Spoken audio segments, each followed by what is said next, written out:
I think we've got to be done by 4 anyway. We should be done Welcome, by 4. everybody. Thank you for joining us this afternoon. Please take your seats. The closer you are to the front, the easier it will be for you to hear. There's quite a lot of background noise. I am going to project. The panel are going to project. So we hope you can hear us. But please do take a seat and join us for this event on the pressing topic of black carbon's impact on the Arctic and the most promising technical and political solutions to mitigate black carbon, tackle climate change and improve public health. Something wrong with the slides. Pardon me? Something wrong with the slides. Something wrong with the slides. So we'll fix those. We'll fix that as we go. I think we better get started, but thank you for pointing that out. So my name is Sean McGuire. I'm an Executive Director for Strategic Partnerships at the Clean Air Fund. And the Clean Air Fund is a global philanthropic organisation established to work with governments, funders, businesses and civil society everywhere to deliver clean air for all. This year we launched a $13.5 million programme on reducing black carbon, with the goal of countries reducing their black carbon emissions by 35% from 2010 levels by 2030. And we're looking to support cutting-edge scientific research on the climate impacts of black carbon, working coalitions to raise the profile of black carbon in global climate and health processes, and showcase the feasibility of solutions. So I imagine most of you in the audience will know what black carbon is, but since we're live streaming this, I'll do a little primer as a reminder for us all what it is we're actually talking about. So black carbon is a warming, short-lived climate pollutant produced by incomplete combustion of fossil fuels, biomass, as well as waste burning. It sits uniquely at the centre of the climate and public health crisis. As a component of PM 2.5 air pollution, it contributes to the over 8 million premature deaths every year that are caused by air pollution. And black carbon emissions affect not only global warming, but also regional warming, snow and ice melt, and weather patterns, flood risk, and heat stress. And black carbon's impact on snow and ice is completely distinct to that of any other pollutants, because black carbon darkens the colour of snow and ice, surfaces absorb more solar radiation and melt more quickly, and as snow and ice cover retreats, darker surfaces are uncovered, and driving a feedback loop that exacerbates local warming. And black carbon is linked to 20% of the snow and ice loss that the Arctic regions have experienced over the 20th century. And black carbon's warming impact is estimated to be up to 20 times larger when it is deposited on snow and ice in the Arctic than the global average. So what are we doing about it, and is enough being done? Unfortunately not.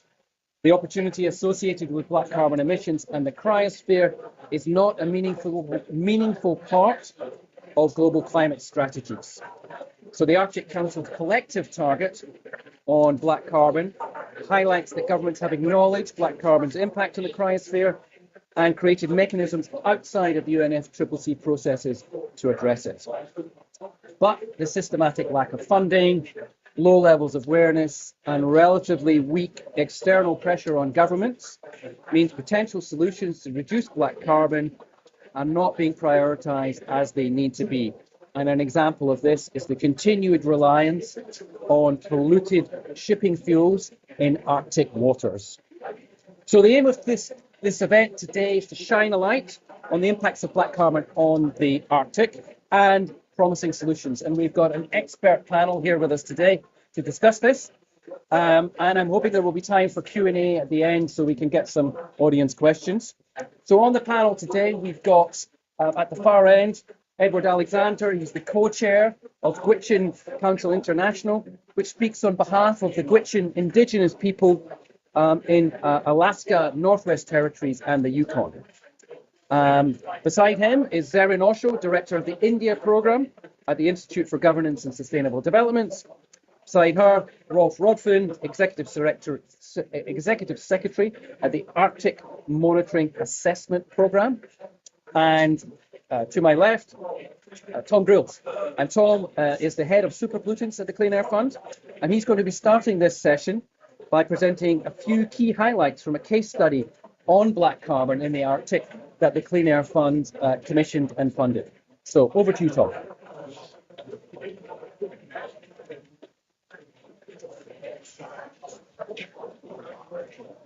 Thank you, Sean, and hi, everyone. Great to have you here. Hope you can hear me okay. So starting off with a little bit more detail on the Clean Air Fund's work on black carbon and how this case study came about. So announced at COP28 last year was an additional $450 million from global philanthropies on the topic of superpollutants.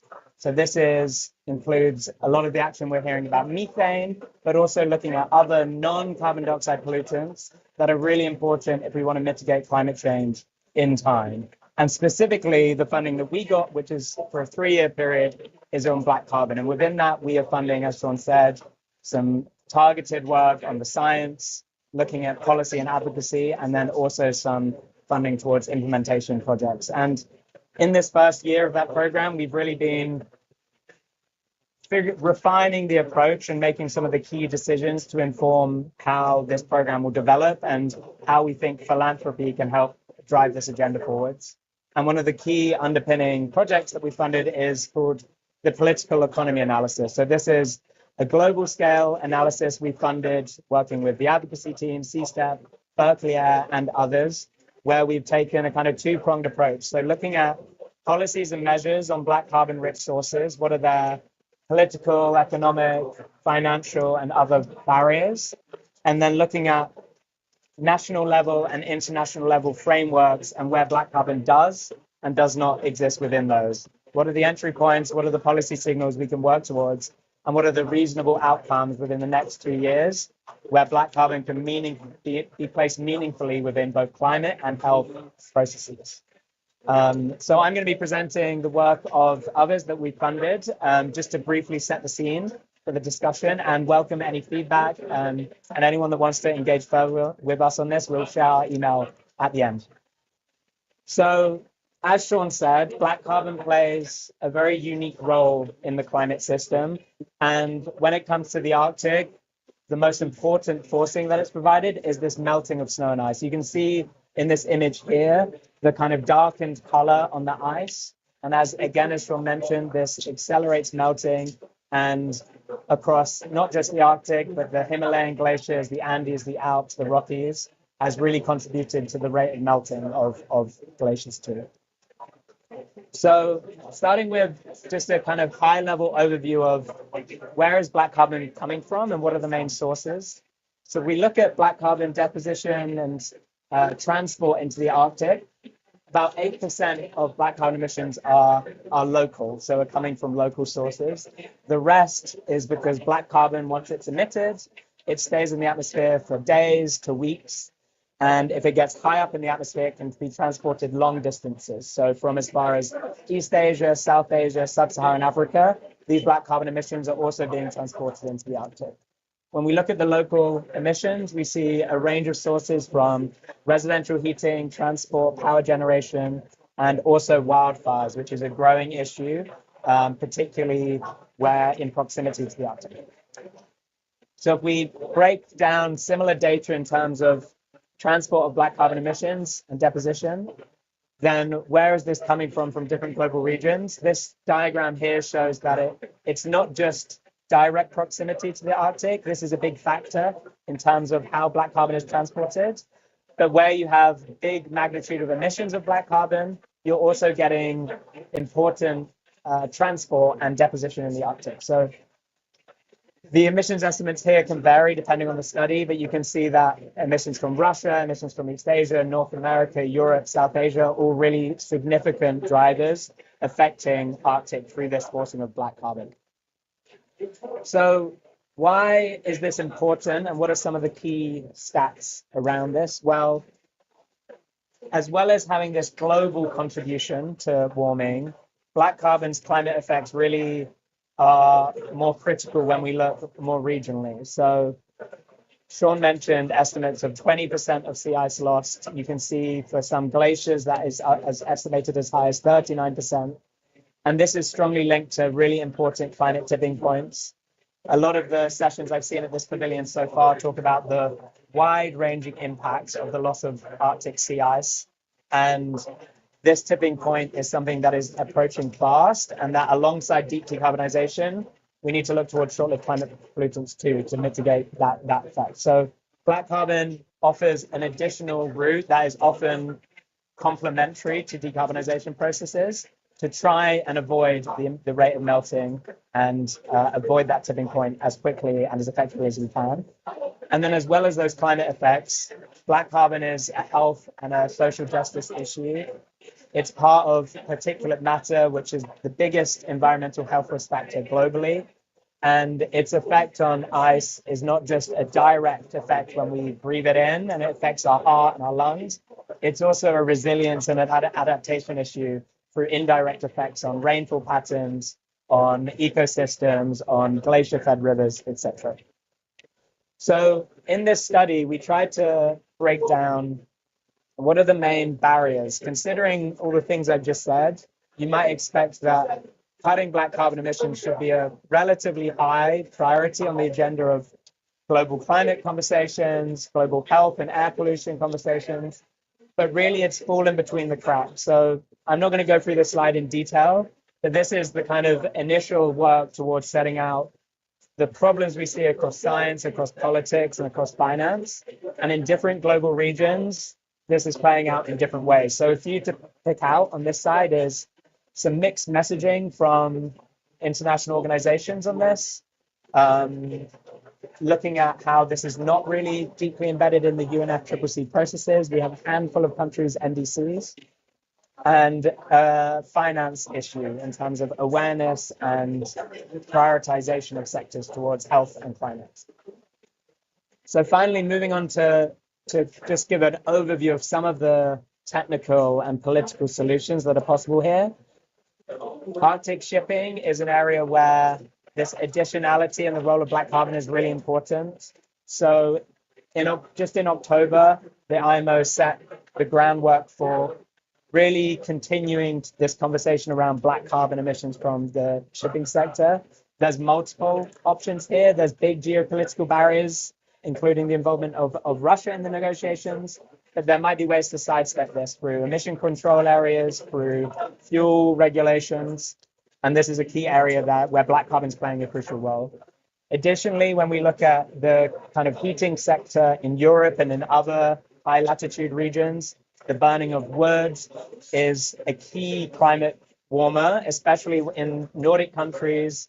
There's a study in Finland that highlights the role of biomass burning from the residential sector is the black carbon and the methane emissions from that are essentially half of the climate forcing. So the role of short-lived climate forces, the role of black carbon from burning wood, especially when we're in proximity to the Arctic, is really important. And there's frameworks like the Eco Design Directive that the EU is currently revising, which offer an opportunity to embed black carbon and use that as a lens to transition to cleaner alternatives.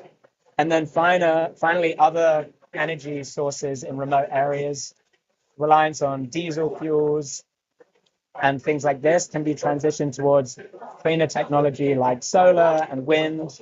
There are programs led by the Canadian government and others, and these really need to take into account the differing contexts of different communities and their reliance on these fuels. But there has been some success stories in the last few years in this area as well. And then finally, in terms of politically, and since we're at COP in terms of the global climate agenda, this is what I said before. Greek black carbon, because of this unique role it's playing as a climate pollutant, but not a greenhouse gas, an air pollutant, but just a component of PM 2.5, really hasn't been put in the spotlight between climate regulatory frameworks and air pollution regulatory frameworks. So there are a few kind of important exceptions to this, including the Arctic Council's aspirational target on black carbon and including some countries' NDCs. But what we really want to see here ultimately is making sure these processes are joining the dots between climate and health, and in that way, thinking about the pollutants that are affecting both air pollution and climate change. So some opportunities in the next few years that could be really important policy signals and could lead to really important emissions reductions that can help both people and climate are the Arctic Council and negotiations around updating the aspirational target they set on black carbon that ends in 2025. The progress on the IMO meetings and how black carbon fuel standards, emission control areas, diesel particulate filters, and other potential interventions can be driven forwards there. And through, as I already mentioned, in the European Union, other air pollution protocols like the NEC Directive, the Eco Design Directive. And then I would just add to this how black carbon could be better represented and is already being represented within COP processes. So we have the ambition on melting ice high level group, we have the adaptation at altitude work, we have next year being the year of glacier protection from the UN General Assembly, and we have the CCAC looking towards potentially hosting a cryosphere convening. So in 2025 and beyond, there's milestones, there's entry points, and what we're hoping to do through our work and working with others is seeing how we can support the field to make that progress happen as fast and as quickly as possible. So that's it from me. Thank you. And I'll hand back over to Sean for the panel discussion. Thank you, Tom. That was really illustrative of the challenge and also the opportunity around the impact of black carbon on the Arctic. And I've got a panel with me of experts who can speak to different aspects of what Tom explored in his slides. So I'm going to start with Rolf, if you don't mind. So Rolf Rodven, I've introduced him before. He's the Executive Secretary of the Arctic Monitoring Assessment Programme. And what that means, that's a working group in the Arctic Council, and it is responsible for monitoring and assessing the state of the Arctic region, particularly pollution and climate change issues and their impacts on ecosystems and human health. So Rolf, I wondered if you could just start by telling us what are some of the key trends that are emerging from the monitoring and assessing the impact of black carbon on the Arctic? Thank you, Sean, and thank you so much for inviting me to this panel. It's an excellent panel. I can do so, but I would like to kind of step back a bit for you to kind of paint out what does actually black carbon mean for the Arctic. And some of it was mentioned, but I would start with an anecdote. For those of you who are familiar with polar history, Norway has a long tradition of polar explorers. And one of them were Otto Sverdrup, and he was sailing across the Northwest Passage, so from Greenland across North America. And this happened in 1901, 1902. He sailed up there. His ship froze in there in the sea ice. He was stuck. So trying to get out of there, they had brought explosives. I don't know why they brought explosives, but they had explosives on board. They started trying to blast their way to the ice, and they were not able to make it. They couldn't make it out of the ice by demolition. But they had to stay in the ice for next winter. Next summer, he had become smarter during the winter. So he took all the ash he had from the stoves, from the fire stoves, spread the soot, or what we call now black carbon on the ice. Made it flow like a black road on the ice and could within weeks just sail out. That is kind of the strength it has. Just so you know. So even though we sometimes discuss the uncertainty about the effects, which for instance matter whether the piece of soot fall on the white snowflake or in the Black Sea, it's a really strong climate force, you know. Also, I would like to highlight, and you mentioned it, the health perspective now. The numbers for 2022 from WHO was that 6.7 million people die every year due to air pollution. And there are other studies, as you referred to, up to 8.9 million people dying annually. 8.9 million people. I just want to emphasize that number. That is the whole of Sweden. And even though Norway and Sweden are neighboring countries, they always kind of compete. I don't like to see the whole of Sweden being wiped out every year. That is the magnitude we talk about there. COVID. COVID came. The estimates from COVID is about 3.4 million people died from COVID. talking to double, twice that number every single year.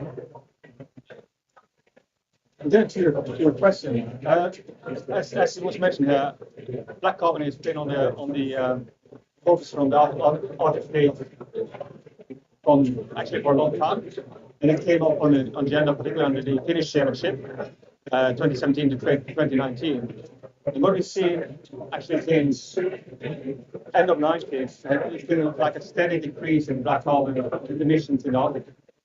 However, since 2010, it's flattened out, and it's been more or less stable since then. So it was very successful in the beginning, and then it's been more flattening out. And its success has mainly been due to technological development. Those black carbon is one of those routes you get. By solving emissions, you will create, it's due to, as you say, like incomplete learning. So you will have better costs, you will have better fire skills, you will have better health, you will have better climate. It's an absolute no-brainer. So still we are struggling to get it lost and understand where we would like to act. Great, thank you for that overview. Can we get specific on the role of the Arctic Council here? Because what can it do and what can't it do? I mean, we're going to be asking Zarin about the influence of emissions from other parts of the world. But what can the Arctic Council really do? And how hostage is it to geopolitics at the moment? That's difficult question, yeah. Answer the easy question first of all. For those who don't know, the Arctic Council is an intergovernmental organization among all the 8 Arctic states. So that is Norway, Finland, Sweden, Denmark, Iceland, US, Canada, and Russia. And there's still 8 states in the Arctic Council. Just so that is clear. It is a soft body. So it hasn't got the legislative power in that sense. But we do see that those consensus decisions on the statements and the declaration will not be made into national implementation. So the policies have been implemented nationally. It's not a hard legal body in that sense. You know, Julia Harris probably have a lot of go more into details on how it actually acts up. Within the Arctic Council, we do have 2 working groups working with black carbon. We start the monitoring assessment program, I represent them. We do the monitoring assessment. We kind of give the technical background on what status is, what are the sources of emission, what are the potential for health, for instance, when it comes to reductions and so on. Then we have what we call the expert group on black carbon and methane, which kind of decides on the aspirational targets, which is mentioned here. Right now they are discussing the next set of targets, like what should we look for. Then you have a third group for the Arctic Contaminants Action Program, which are doing the pilot project and the local implementation. They run local projects, more like pilot projects, to see how you can reach targets by having diesel engines replaced in buses or different technologies brought into the stores in the Arctic. Because the Arctic is not like the rest of the world, so it's not, you can't always adopt technology from the southern part of Europe to the high Arctic. And then you asked about the status of decisions. Yes, I mean, are we able to? Can we rely on the Arctic Council to take the action that is required? I guess as most of you know, the Arctic Council went into what we call a strategic pause following the break of the war in Ukraine in 2022. March 2022, there was a strategic pause in this year. That was gradually opened up, and since February this year, we have a full resumption among all 8 Arctic states. When we say full resumption, that is a step-by-step approach. So for our sake, we are now engaging all experts in our work. We are about to publish a radioactivity report. There is an American colleague, a Norwegian colleague, and a Russian colleague, and they are working together to finalize this report. So it is resumption. The expert group on black carbon methane, they are proceeding the work on setting up some aspirational targets. And also the Norwegian chairship on the Arctic Council, they are preparing for declaration. But of course, we are not going back to normal for this reason. There is tension, there is sensitivities, and so on. But we are trying to find a way step by step to get into a bonus where we can bring forward the work we can do. Great, thank you very much, Rolf. That's good to hear. I do have a question for you about monitoring data, but I might come back to that because I want to make sure we hear from the other panelists.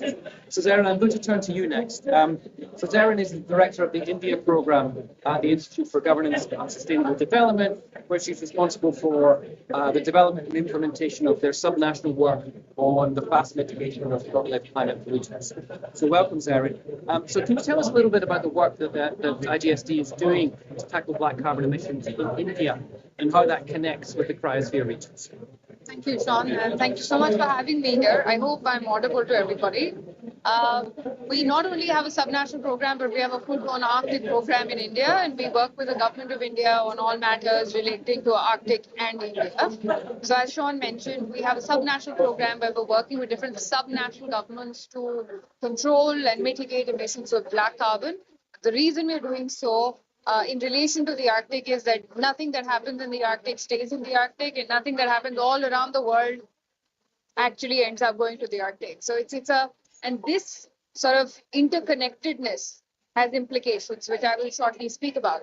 So the Indo-Gangetic Plain region of India is one of the largest hotspots of black carbon emissions in the world. So this is the region that is jointly shared between Pakistan, India, Nepal, bits of China, or who knows what it is, and Bangladesh. So that entire region, from where you have some of the largest rivers in the subcontinent of India flow from, is the region where a lot of industrial processes happen. It's also a part of the global south, which is not very well endowed. So as a result of which you're going to notice a lot of residential fuels are biomass. And you also have a huge density of brick kilns. All of those together contribute to it becoming the hotspot, one of the global hotspots on black carbon. And black carbon emissions, even though exist only for a couple of weeks or so, have huge impacts on localized forms. So the first degree of impact for black carbon emissions from that global hotspot are on the Himalayan glaciers.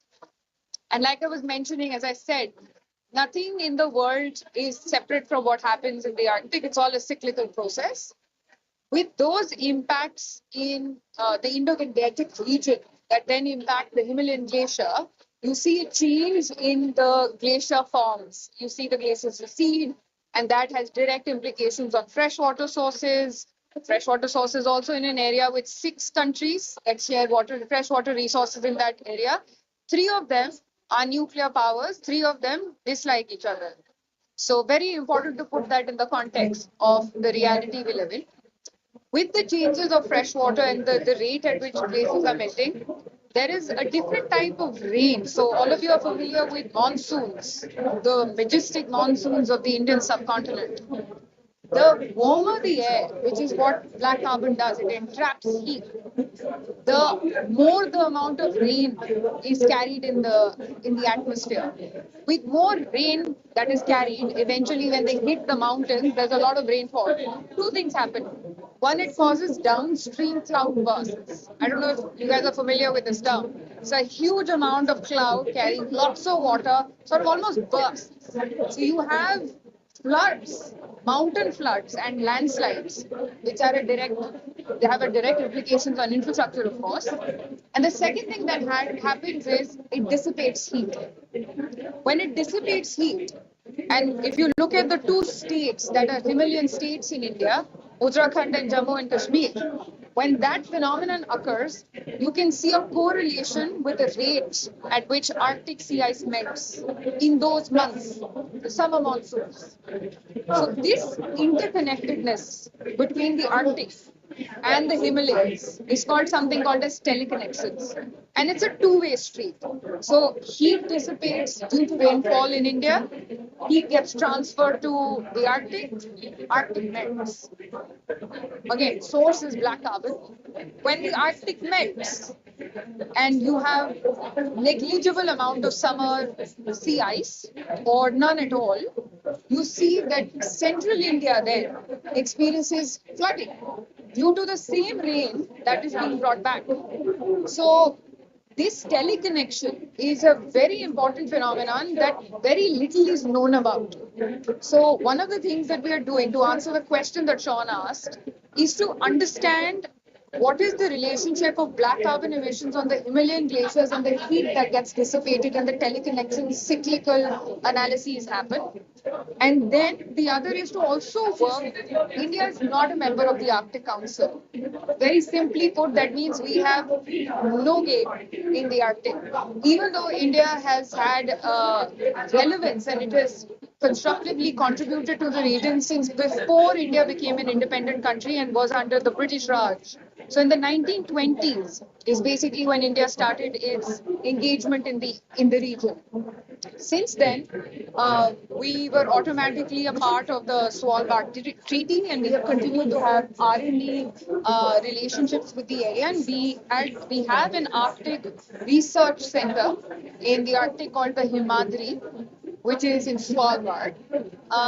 Until very recently, until this summer, it was only a seasonal research station.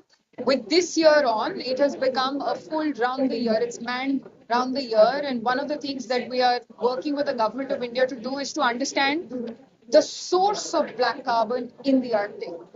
So what we've realized is, as you've mentioned, black carbon emissions have different types of sources. You can have a black carbon emission come from fossil fuel. You can have it from forest fires in northern America. You can have it from the Indo-Gangetic Plains area, the hotspot I was speaking about, depending on the source. And that source, we currently know that black carbon exists. There's no doubt about the potency of what black carbon does, but we do not necessarily know the source. And just to put this in context, Arctic is the only part of Earth that is not yet fully mapped out in terms of collecting data. There's very little we know about the Arctic in terms of data collection. So what we're doing is we are working with the government of India and the national laboratories in India in studying the different types of black carbon particles that have been deposited on the snow and ice, and studying the actual composition of that black carbon particle. So that once policymakers have access to this right sort of source, you can then backtrack, is it shipping? Is it fossil fuels? Right. Okay. That is absolutely fascinating, and I wasn't aware of the meteorological explanation around that interconnectedness. So those teleconnections. It might be worth digging into that some more. But I mean, from the outside, obviously, it feels like India is far away from the Arctic. I mean, it's much closer to the Himalayas. And we see that, a lot of the economic activities taking place in India are having very direct effects on the Himalayas. Is there, to what extent is India sufficiently focusing on the impacts of black carbon on the Himalayas and actually taking the steps that it can do now? I mean, it's because this is a conversation about the Arctic, obviously, but surely the steps it will take on black carbon to save the Himalayas will also be beneficial for the Arctic. Absolutely. So to give you an example, we're working, as Sean mentioned, we work with different subnational governments. There is a project in India that's financed by the World Bank. It's a $2 billion project. It's called the World Bank Indo-Gangetic Plain Project, IGP, WBIGP, too many acronyms. With the $2 billion financing, The largest sources of black carbon in the Indo-Gangetic Plain come from three states. It's Punjab, Haryana, and Uttar Pradesh. We work with the three governments, subnational governments, to essentially finance, using those $2 billion that we receive from the bank, to finance projects that have a direct implication on the reduction of black carbon. So by 2045, 2047 is when India gets 100 years of Indian independence. That is the national target for all policies in India. So by 2047, Government of India wants to reduce the Indo-Gangetic hotspots of black carbon emissions by 90%. By 2030, we're anticipating a reduction of almost 50% of black carbon emissions from the Indo-Gangetic region. So that's What sectors are they targeting? brick kiln, residential, and industry. And is the sort of the political will there to make, because 2030 is not that far away, and a 50% cut is a significant cut. That suggests fairly large scale programs to around brick kiln conversion, electrification of buses, other steps, resident, clean cooking initiatives. Absolutely. So to give you an example on the kiln sector, because that's one of the biggest challenges. For the kiln sector, the government of Uttar Pradesh has chosen to convert all existing, by the way, we are 100% zigzag already. And despite being 100% zigzag, we're still seeing a lot more emissions come from the brick kiln sector. So what the government of Uttar Pradesh has chosen to do is to convert to something called as tunnel technology.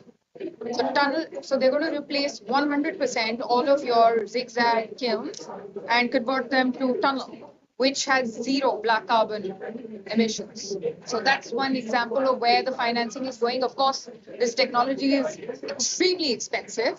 So a lot of the money from the project, the World Bank project, is going to be used as catalytic financing. Okay, great. So would you have suggestions for other countries that, I mean, we saw there that, we saw East Asia is also a significant contributor to Arctic deposition. Is there something that India's experience can bring to other countries in terms of understanding a problem and resolving to take the policy measures that are appropriate? So many. But I think the question begs, how many Global South countries actually have the nuance of explaining what I just explained to you? India is one of the far better off countries from the Global South that have the technical know-how and the advances in research to be able to look at the Arctic and understand what teleconnections are. When we talk about, the rest of Southeast Asia or Africa, the remaining of the Global South, I personally do not know of any other country that works in this region apart from India with the sort of technical nuances that India is coming up with. So I think the first question should be, how do we understand, make the Global South or generally the world understand the relationship between black carbon and climate? And the second would be to understand the relationship between the teleconnections I was speaking about. So you're from the UK. The UK experiences Arctic blasts, which is this incredible amount of cold winter wind that blows into the UK. France, we are looking at France. We were studying teleconnection impacts on France. The wine growing country of the world is significantly changing the patterns that was once considered to be brilliant. That also helps the UK because we'll suddenly become a wine growing country very soon. Buy British wines, everybody. But the French, the southern parts of France that are otherwise known and famous for the wines, they are starting to get impacted. You have also the concept of expansion, sea level thermal expansion that is occurring. That happens not due to Arctic sea ice melt, but land-based ice. So you're looking at the Greenland ice sheet melt, which is then further causing the thermal expansion to begin. And you're looking at, vulnerable countries, the small island states come up and say, well, we're going to be underwater. That has direct implications on loss and damage fund.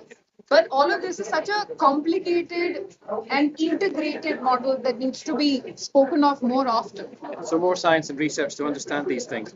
That's great. Thank you very much. So we've had two speakers speak about the sort of impacts on landscapes and environments and things on a macro scale. And now I want to look a little bit at the human impact of black carbon. So I'm going to turn to Edward Alexander. Edward, thank you for joining us. Edward is the co-chair of Witchin Council International, as I said, and he's head of delegation to the Senior Arctic Officials, Conservation of Arctic Flora and Fauna, and Emergency Prevention, Preparedness and Response Working Group. Well, that's possibly the longest title of a working group that I've ever come across. But you know, he represents an Indigenous community living in the Yukon, Alaska, and the Northwest Territories. So Edward, perhaps you could tell us from the perspective of communities living in regions affected by the climatic change being driven by black carbon. What are some of the main issues that you're experiencing there in terms of air pollution and black carbon impact? So I'd say like the major thing that we've experienced, and kind of give you some context, is you know, our people inhabit an area in northern Alaska, Yukon Territory, and the Northwest Territory. It's about 5 times the size of Azerbaijan, so it's about the size of California, except for if you rotated California horizontally, that's kind of like give you a map of what Witchin country looks like. But we've dealt with a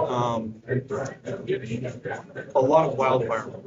And so the last, you know, since I've been alive, 65% of the area, the region that I live in, an area the size of Maryland, for those who are Americans, 4 Delawares have burned just in our immediate neighborhood.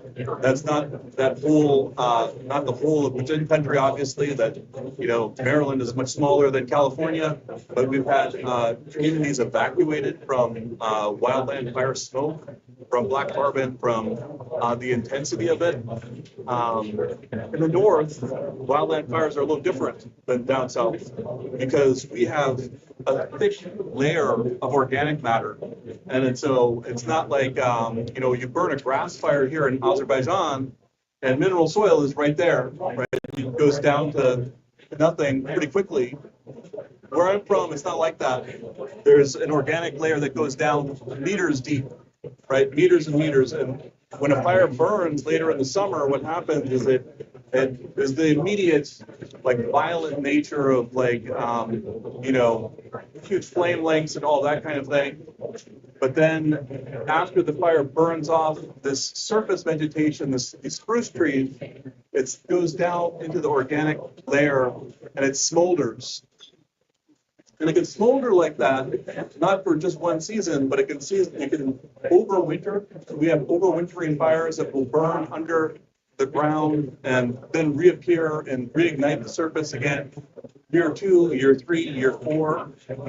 And so, you know, and the scale of things is really different than wildland fires anywhere else in the world.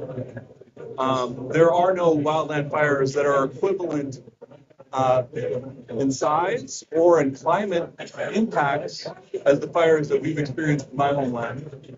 And so, to give you an example, you know, we saw some data here it was, you know, black carbon based on national inventories of black carbon and so forth. And sometimes national inventories aren't exactly square, right? And so you can see sometimes a national inventory of a wildland fire season where some states might say 2 million acres have burned this year, but NASA says 55 million acres have burned in that country this year, okay? And so there's a pretty big difference between 2 million acres, like officially being reported out, and what we see with satellite data. And so according to NASA MODIS satellite data over these last 20 years, what we've seen is 430 million acres burn across the circumpolar north. So 430 million acres, if you're an American, that's all of Alaska burning plus an entire California. The problem really becomes when you have these kinds of mega fires occurring in the north, is that it changes everything. Things don't behave as they would have 20 years ago. When I used to fight fire, things were different. You know, we didn't have pyrocumulonimbus clouds, right? These clouds that go up to the stratosphere. There's only 2 things on Earth that can go to the stratosphere: a volcano and pyrocumulonimbus clouds. Volcanoes are pretty old. Pyrocumulus and nimbus clouds have only started occurring in the last 20 years. And we're seeing them in the north.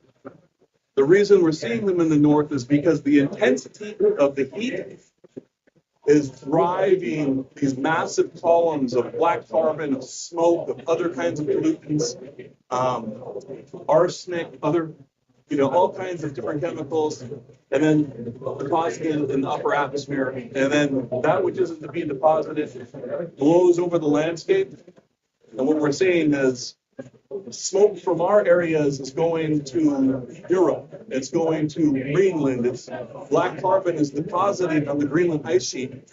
So in our area, when it doesn't, we have these fires that'll burn and it'll be smoky. You can't see from here to these people that are right there. I mean, that's how dense the smoke will be. And it could be like that for weeks at a time, right? And so that's the level of intensity of the smoke. And it's getting shipped all over the world, right? And so you think about the kind of volume that's going on, it's different than other places.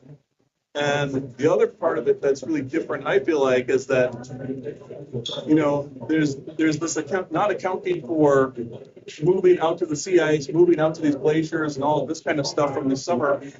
But the year 2, the year 3 of the black carbon deposition that's occurring on the landscape itself, the drying of the vegetation, and this is something Rolf and I have talked about a lot, like the stress that it places on the trees in year 2, year 3, and then what kinds of bugs will come with, these second, third, fourth year impacts of drying that's occurring, right?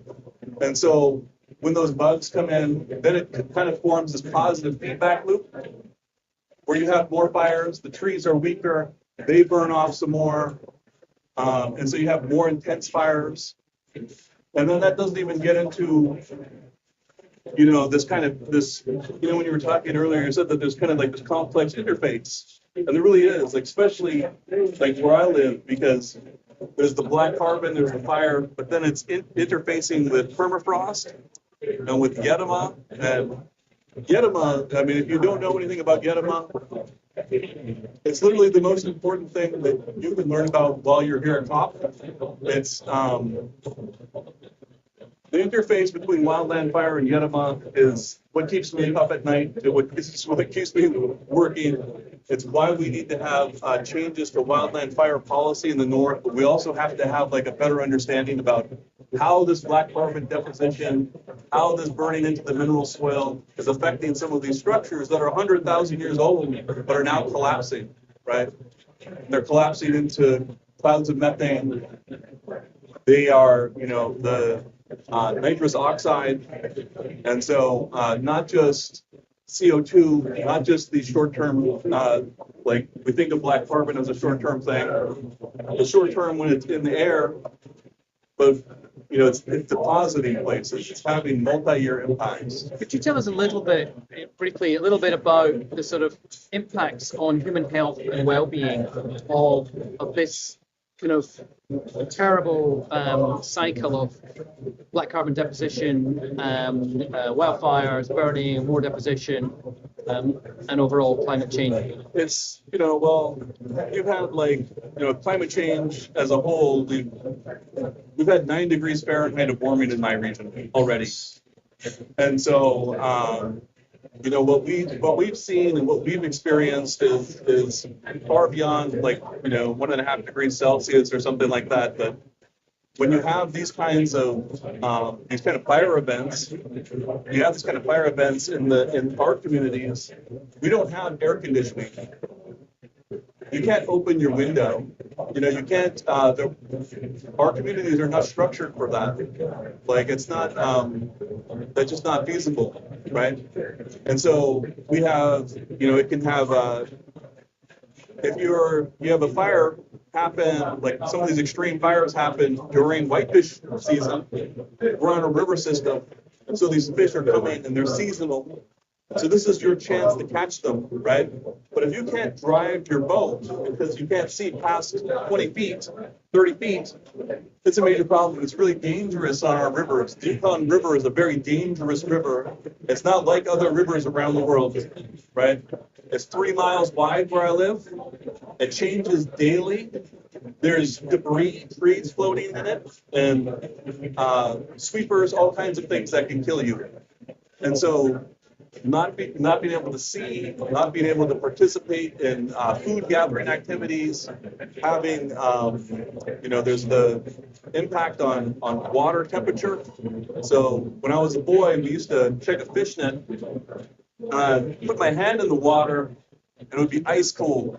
I mean, your hand would be more frozen than any other thing that you could ever imagine. Like the coldest thing that it's like putting your hand into liquid nitrogen. Like that's how cold the Yukon was, right?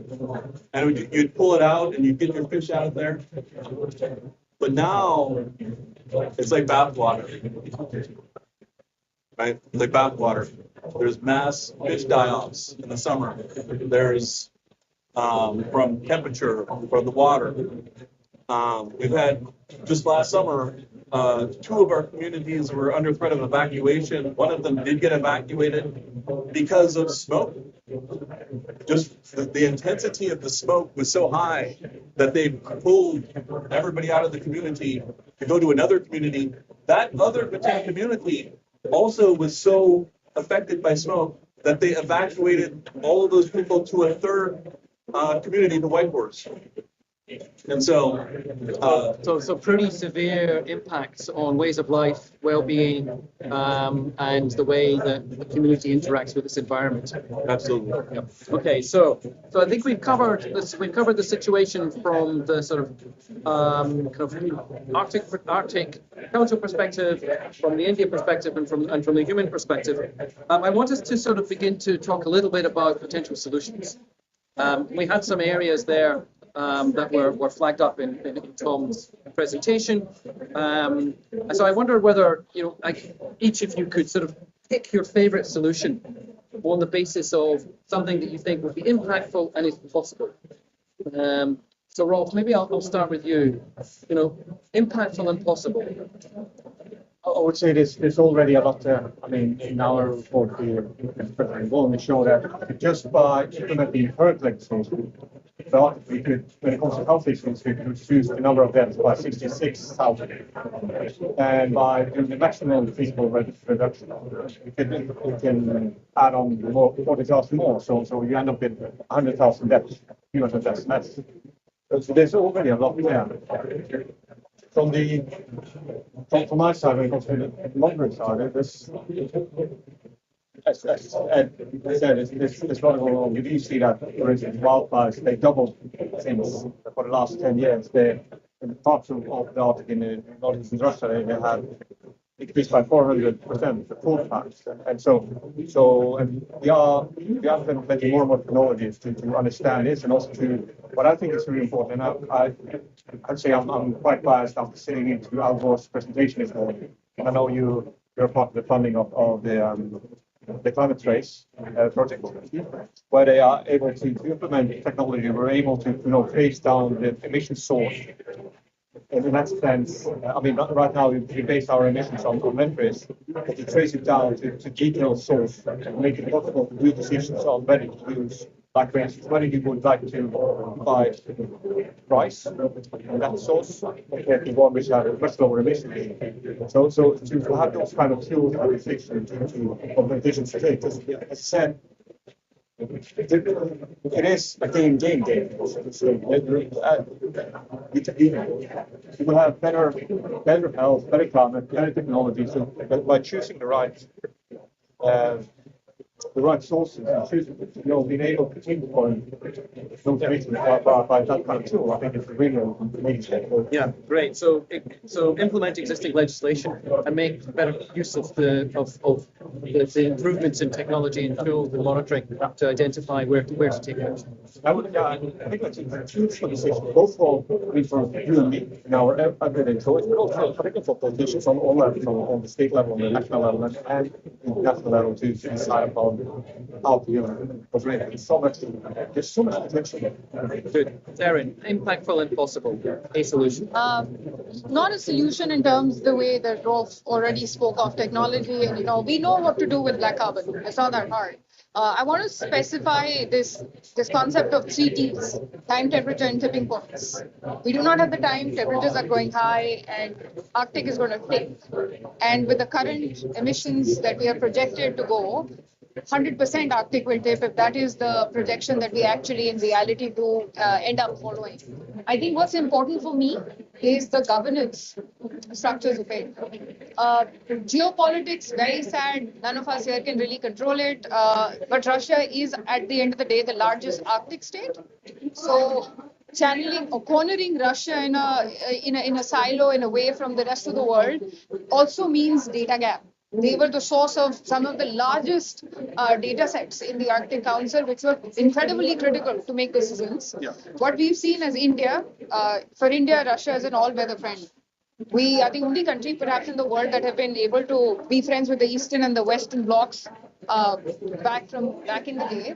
And what we've seen is that there is this increasing almost siloing or cornering of Russia. And when you have done, however, whoever's done that, the situation has done that, they have suddenly found themselves to be in bed with China. Observer countries have no rights. India, China, UK, France, all observer countries. China has commercial interests in the Arctic through the Northern Sea route because that's where the exports come from.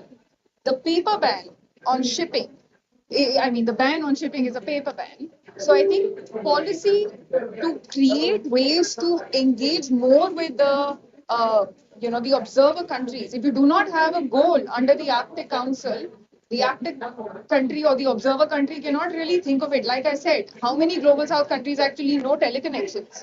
One. So having that policy framework be reconsidered, rethought, is critical for us to be able to say, we need to do this with the developing world, or not the developing world, of course, but also the observer countries from the Arctic Council, in order to have an impact in the Arctic, and also not leave Russia with China as the only option. We saw that in Africa, in financing. So not to replicate that situation. Okay, understood. So finding a way to re-engage Russia as one potential governance approach. Rob, did you want to say something? I just want to add, just to emphasize what you say, like the Arctic has a crucial role here. The Arctic Council, the Arctic states and observed states, they contribute 48% of all emissions to global emissions. So it's half of the emissions globally from the Arctic states and observed states to the Arctic Council. So it's really in our hands to Science over politics. So Edward, impactful and possible. We have a lot of land where I'm from, not very many people. There's only about 10,000%, but we're doing the best that we can.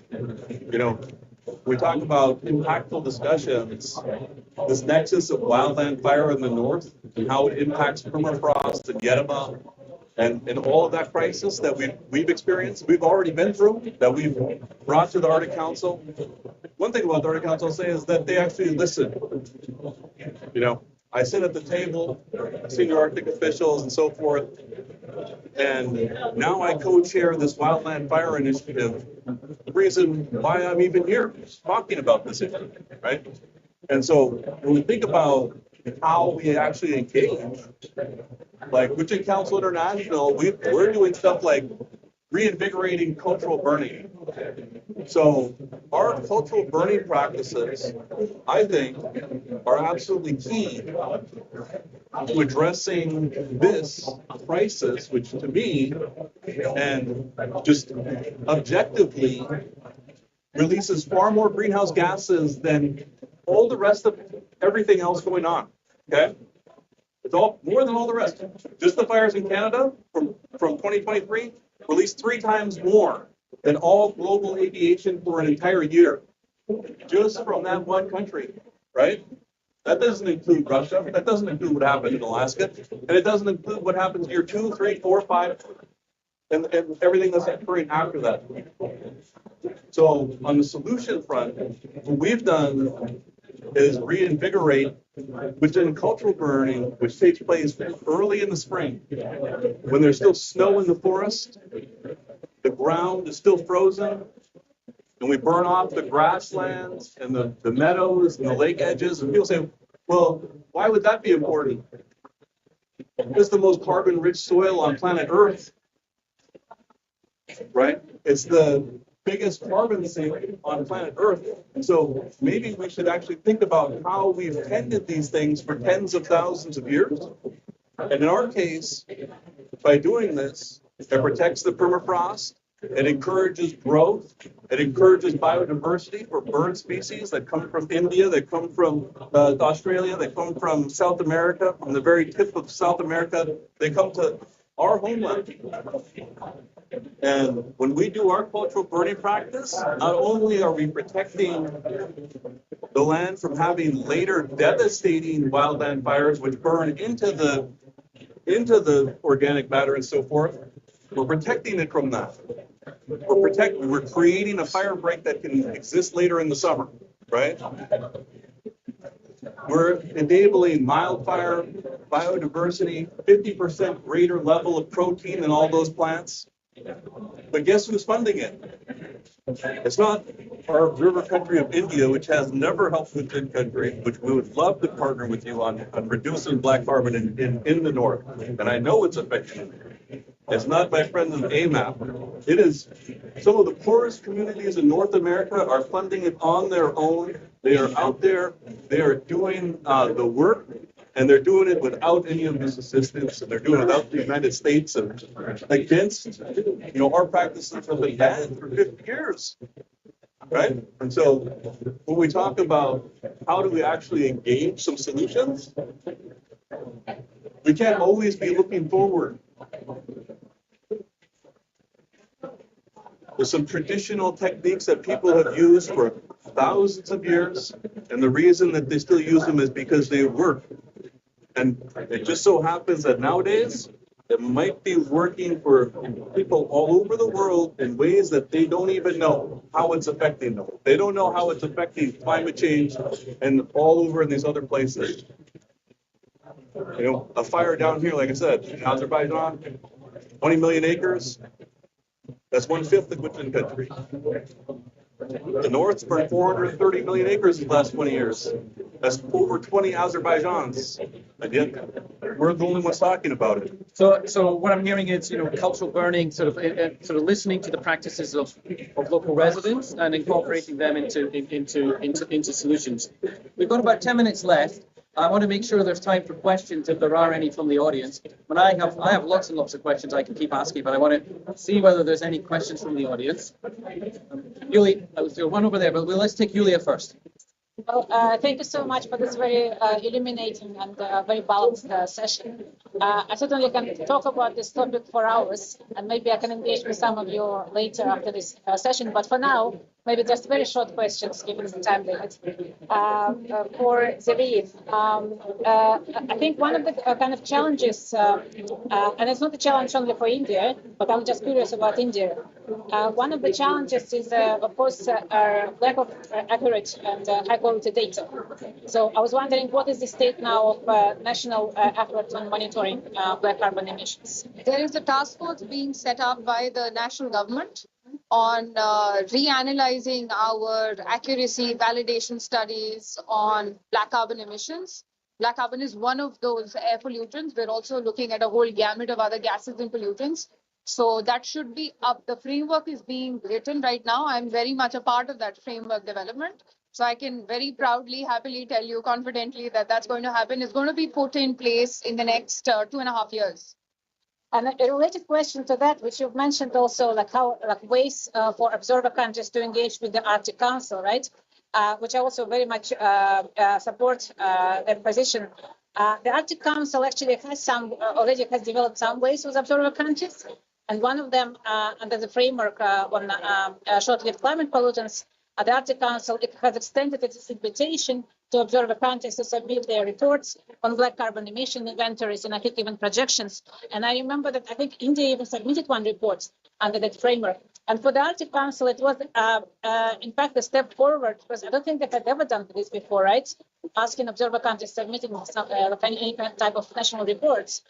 So it was kind of a governance innovation. But I agree with you that there is a lot more that the Council can do in that respect. So my only reaction to what you've said is the answer that I gave earlier, the time, tipping point, and temperature argument. By the time Arctic Council does what it actually needs to do, it will be too late. I can tell you that India's bilateral engagements with Norway, with Finland, with the United States of America, not with Canada, but with Russia, is far greater than what it will do in Arctic Council. So by the time the Arctic Council gets its act together, we will not really have the time. So I think if the way is bilateral or multilateral outside of the Arctic Council, that should be a signal to the Arctic Council countries. Then what? I mean, the question begs, what's the point of an Arctic Council, especially given that Sorry, go ahead. No, please go ahead. No, I was just going to say, like, what? I think we need to give Rolf the right of return. I want right of return. I want right of return. And I mean, we were also the Indian Arctic policy. It talks about Indigenous people and Indigenous communities and why they have not been brought into the decision-making process. The thing is, with India's bilateral talks with the United States, with India's bilateral talks with Canada, in our area, there aren't Americans. Okay, there's Gwich'in. It's 95% Gwich'in in all of our communities in this huge area across the north. And these Inuit communities, the same, right? If you want to have something that's meaningfully done in the Arctic, you have to include the indigenous peoples in the Arctic. And I think that's one of the things that when we say that you can have these bilateral talks, and Gwich'in have bilateral talks with the United States and Russia and so forth. But when you actually want to get something done with people on the ground that's actually meaningful, talking to people who have different interests than what local interests are on the ground is only going to get you so far, right? So I would say the Arctic Council, in that sense, provides a powerful venue for cooperation.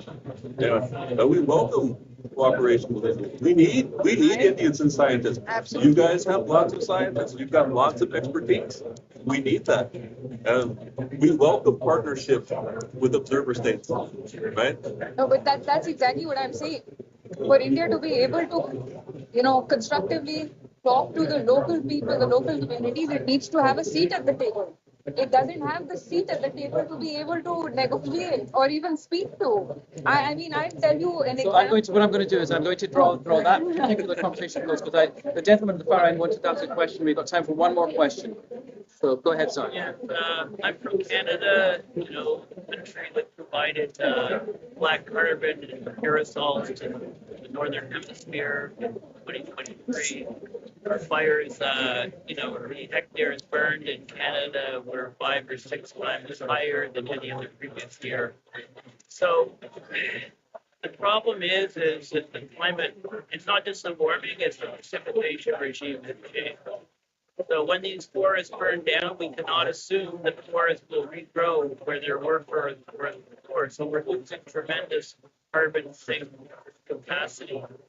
So can you, this is mostly for Edward, can you comment on, you talked about burning fires to prevent fires, right? We can detect fires in ignition from satellite. Can't we change firefighting capability to go and put out those fires before they become massive, before they cause evacuation of the community? Okay, so it's a question of fire management and better fire management practices. We don't have any fire management unless structures are threatened. We just let the fires. If we don't have fire management. So let me just hear from, because we only have a couple of minents left. Yeah. Edward, your thoughts on whether there's really a solution around managing fires, or are we going beyond the point where that is possible? Well, I think we have to have a lot of dialogue about it. I think we need better science on it. Like the question that Gwich'in has been asking for scientific help on, because like I said, we have a very small small population is, are our traditional and cultural burning practices, do they actually help the system store additional carbon into the soil? This is the largest terrestrial carbon sink on planet Earth. There's no other larger carbon sink than the North system between these particular kind of forest and this permafrost that's storing year after year. All the countries in the world is built on a foundation of this carbon sink in the North that's now burning. The only solution at scale that I've heard of is within cultural burning. You cannot go out and fight 430 million acres of fire in 20 years. If every single person at top was a wildland firefighter, you couldn't do it. 70,000 is not enough to fight a 43 million acre fire season. Maybe 70,000 might have kept it to 30 million, right? But it's still not the solution that we need, which is to restore the carbon sink. Okay, Rolf, final word from you on that? As you say, I mean, we do assess frequency of wildfires by satellite data, remote sensing, and we also use it for quantifying emissions of greenhouse gases from those fires. And it's right when you say there's so many of them.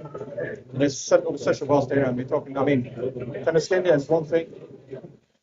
Parts of Canada is another thing. So we look on really high altitude parts because these fires they burn very far up in the Arctic, and particularly on the Russian side, there's no chance, there's no capacity, as I said, to kind of respond on those fires. Absolutely no capacity. We would need to bring people in there with helicopters, ships, planes, but there's no such quick response capacity in the Arctic. Yeah. The thing is, we do see, and it will increase. I mean, one of the things we're doing is to look into the ecosystem change. For most of the Arctic, for the Canadian side and the Russian side, the only predicted violent fires to increase. The only that is due to change in vegetation, the change in permafrost, and the change in lightning regimes. For recently, it's lightning regime for igniting those fires. So thank you very much for that. I mean, I think we're fascinating conversation. We probably could keep going for another half an hour or so, but we do need to draw this to a close. I think what this illustrates is that black carbon in the Arctic is a real and severe problem for human health and for the climate. And yet we know there are solutions within our reach.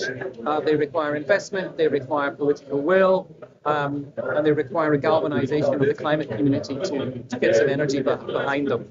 So thank you very much to our panelists, to Edward, to Darren, to Rolf, and thank you to the audience for being here. I hope you enjoyed the conversation. Thank you to Tom for the presentation. If you would like more information, please see Tom. He can share the findings with you.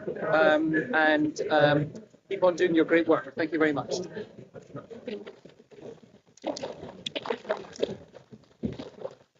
Okay, this is really just statement. Not a concept, I mean.